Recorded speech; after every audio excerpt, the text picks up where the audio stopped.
Alright, so there's three main things I want to talk about in this one. First of all, tap strafing. Secondly, the controller input in general, mainly aim assist, and also the whole casual versus professional player relationship.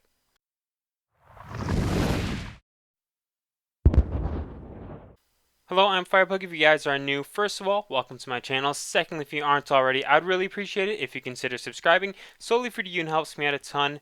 I really do appreciate every single subscription. It also helps get more Apex Legends content like this on your YouTube feed instead of all that other garbage that's out there on YouTube.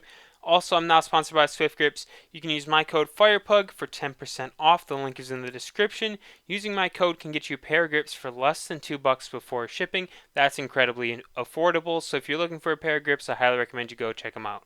Anyways, the first topic in this video is going to be tap strafing.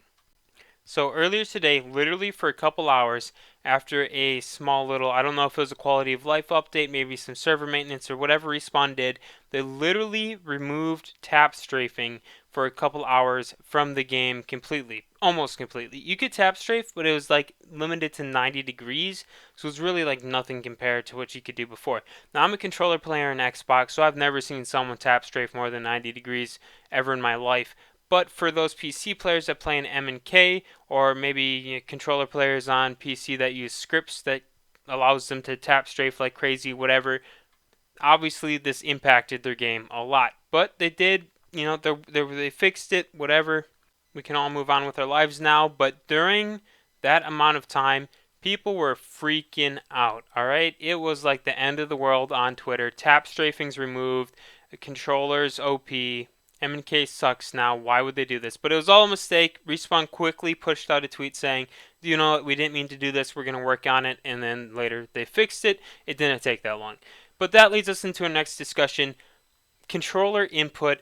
The main theme I'm seeing that people agree with is you got to buff the controller as an input compared to M&K, but don't buff aim assist. In fact, nerf aim assist a little bit because aim assist is a little strong. Now we're not console players, playing PlayStation, Xbox, you're playing against each other, whatever, have your aim assist. You guys don't even matter. Unless you're playing with PC players, then that's where the whole aim assist debate really takes place, is when it comes to M&K players versus controller players on PC. Console players are on their own island. So what we're thinking here is we nerf the aim assist a little bit for controller players. All right, that takes us a step back.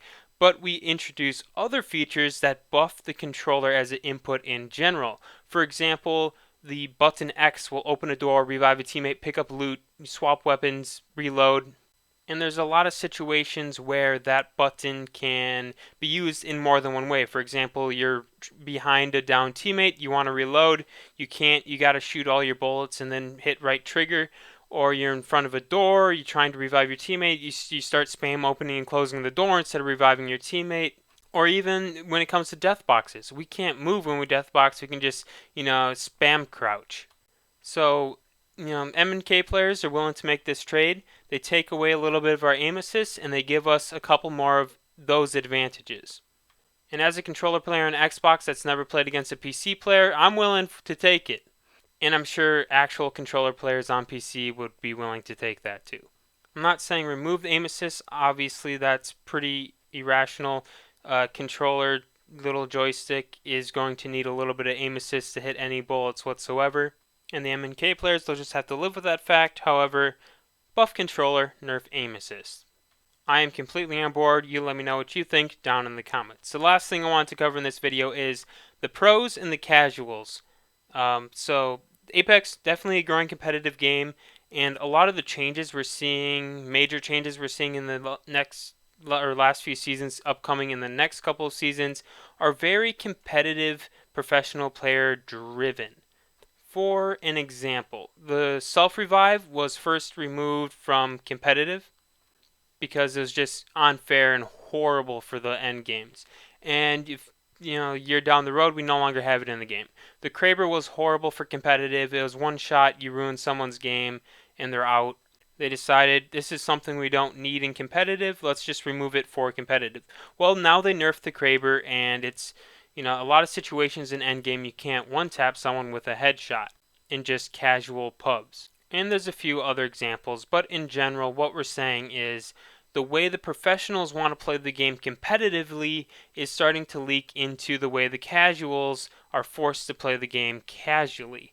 And is that good? Is that alright? Well, I think some of the changes that the pros are pushing for makes sense for casual lobbies. I'm okay with the self-revive being gone. It was honestly pretty annoying, and I got it to work one time. It's a really cool clip, but I haven't won a game off of it since.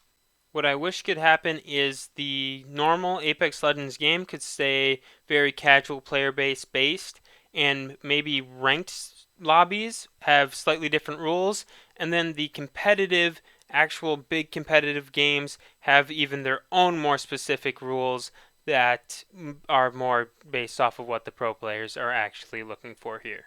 And that way the casuals can just keep being casual. Anyways, that's all I got for this video. Thank you for watching. I will see you later.